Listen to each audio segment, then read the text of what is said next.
কিছুদিন ধরেই অসুস্থ, 7 দিন ভর্তি ছিলেন হাসপাতালে। ছাড়া পেয়েছেন শুক্রবার বিকেলে, শনিবারই সেখান থেকে দফতরে, আর রবিবার বিকেল হতেই পৌঁছে গেলেন ডার্বির উন্মাদনায় গা ভাসাতে। ব্যক্তির নাম মদন মিত্র। সিবিআই যখন রাঘব বোয়ালদের খোঁজে জাল গুটিয়ে আনছে, তখনই পরিবহন মন্ত্রী ভর্তি হন শহরের একটি হাসপাতালে।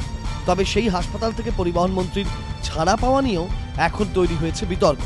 মদন মিত্রের প্রাক্তন আত্মসহায়ক বাপি করিমকে যেদিন সিবিআই দ্বিতীয়বার ডেকে পাঠায়, সেদিনই বিকেল 4টে নাগাদ হাসপাতাল থেকে ছাড়া পান মদন।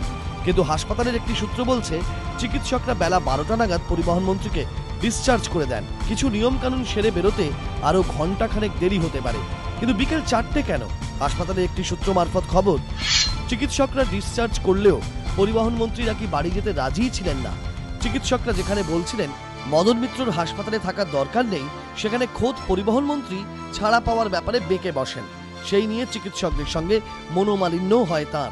হাসপাতাল সূত্রে খবর, দুপুর 1:30টা নাগাদ সেখানে আসেন চিকিৎসক সুব্রত মৈত্র ও চিকিৎসক সুবীর মণ্ডল, যাদের তত্ত্বাবধানে মদন মিত্র ভর্তি ছিলেন। তাঁরা ছুটে গিয়ে মদন মিত্রকে বোঝান যে তাঁর আর হাসপাতালে থাকার প্রয়োজন নেই। অবশেষে নিমরাজি অবস্থাতেই চিকিৎসকদের কথা মানতে বাধ্য হন পরিবহন মন্ত্রী। হাসপাতাল সূত্রে খবর, বেলা 12টা নাগাদ ডিসচার্জ হলেও পরিবহন মন্ত্রীর বিল তৈরির প্রক্রিয়া শুরু হয় দুপুর 2টো নাগাদ। তারপর 4টে নাগাদ হাসপাতাল ছাড়েন মদন মিত্র। হাসপাতালের একটি সূত্র বলছে, ম্যানেজমেন্ট ও চিকিৎসকদের ওপর চাপ তৈরি করে যাতে মদন মিত্রকে শুধু শুধু হাসপাতালে ভর্তি করে না রাখা হয়। প্রাক্তন আত্মসহায়ককে 2বার তলবের পর মদন মিত্রকেও সিবিআই এর তলবের সম্ভাবনা ক্রমশ জোরালো হচ্ছিল। সূত্রের খবর, হাসপাতালের ভাবমূর্তির কথা ভেবে ম্যানেজমেন্ট তখন এটা চায়নি যে গোয়েন্দারা সেখানে আসুন। মদন মিত্র অবশ্য দাবি করেছেন, চিকিৎসকরা যেদিন তাকে ডিসচার্জ করেছেন সেদিনই তিনি হাসপাতাল ছেড়েছেন।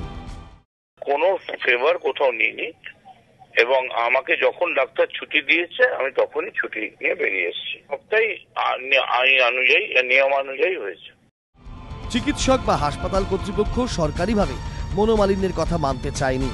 চিকিৎসক সুব্রত মৈত্র জানিয়েছেন, মদন মিত্র সুস্থ হয়ে গিয়েছিলেন, তারপর তাকে ডিসচার্জ করা হয়। কোনো মনোমালিন্যের ঘটনা ঘটেনি, এমনটা ঘটার কথাও নয়।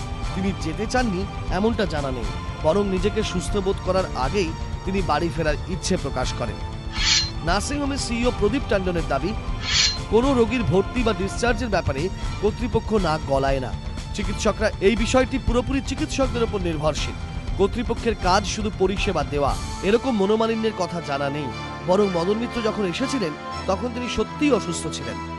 এদিকে সিবিআই সূত্রে খবর, মদন মিত্র যে হাসপাতাল থেকে বাড়ি ফিরছেন সে খবর তারাও জেনেছেন।